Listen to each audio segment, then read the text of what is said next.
இந்த வீடியோ எனக்கு தான், உங்களுக்கு இல்லை. உங்களுக்கு ரிலேட் ஆச்சுன்னா எடுத்துக்கோங்க, இல்லைன்னா ஸ்கிப் பண்ணிடுங்க. இந்த 3 விஷயம் நான் கொஞ்சம் சீக்கிரமாகவே பண்ணியிருந்தேன்னா என் லைஃப்ல என்னைக்கோ நான் கொஞ்சம் ஹாப்பியாக இருந்திருப்பேன் அப்படின்னு நான் நம்புகிறேன். என்னென்ன விஷயம் நான் சொல்கிறேன், உங்களுக்கு ரிலேட் ஆகுதா பாருங்க. ஃபர்ஸ்ட் விஷயம், நான் ஒரு தப்பு பண்ணிட்டேன்னா ஐயோ இவங்க என்ன தப்பாக நினச்சிப்பாங்களே, இவங்க என்ன சொல்லுவாங்க, அவங்க என்ன சொல்லுவாங்கன்னு யோசிச்சுட்டு அந்த டிப்ரெஷனுக்குள்ளேயே என்னோட என்டையர் டேவை ஸ்பெண்ட் பண்ணிடுவேன்.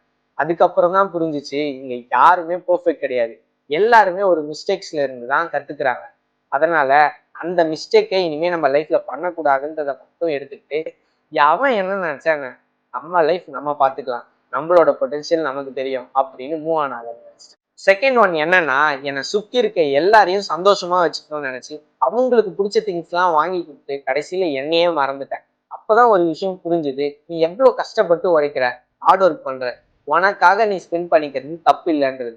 Self love is not selfishness. So உங்களை ஃபர்ஸ்ட் நீங்கள் லவ் பண்ணுங்க. அப்போதான் உங்களை சுற்றி இருக்க எல்லாமே உங்களுக்கு அழகாக தெரியும். உங்களை நீங்களே லவ் பண்ண ஆரம்பிப்பீங்க. தேர்ட் ஒன், இந்த கண்டென்ட் கிரியேஷன் ஸ்டார்ட் பண்ணணும்னு நினச்சது. ஆக்சுவலாக இந்த கண்டென்ட் கிரியேஷனை நான் 2021 ஸ்டார்ட் பண்ணணும்னு நினச்சேன். பட் ஆனால் என்னால் முடியல. அப்போ அதுக்கான சப்போர்ட்டும் என்கிட்ட கிடையாது. ஆனால் இன்னைக்கு இந்த விஷயம் நான் ஸ்டார்ட் பண்ணியிருக்கேன் அப்படின்னா எனக்கு ஒரு விஷயம் பிடிச்சிருக்கு, அதை நான் பண்ணணும். தப்போ ரைட்டோ, அதை நான் ஜெயிக்கிறேனோ தோக்குறேனோ, பட் ட்ரை பண்ணன்ற ஒரு சாட்டிஸ்ஃபேக்ஷன் எனக்கு இருக்குன்றத நான் புரிஞ்சுக்கிட்டேன். இன்னைக்கு 0 அக்கௌண்ட்ல இருந்து 5K ஃபாலோவர்ஸ் என்னோட அக்கௌண்ட்ல இருக்காங்க. அது எனக்கு ஒரு பெரிய அச்சீவ்மெண்ட் தான். அதனால நான் என்ன சொல்றேன்னா, உங்களுக்கு ஒரு விஷயம் பிடிச்சிருக்கு அப்படின்னா இன்னைக்கே ஸ்டார்ட் பண்ணுங்க. அது தப்பா இருந்தாலும் சரி, ரைட்டா இருந்தாலும் சரி, அதுல இருந்து நீங்க கத்துக்க தான் போறீங்க. ஃபெயில் ஆனா அதுல இருந்து கத்துக்க போறீங்க.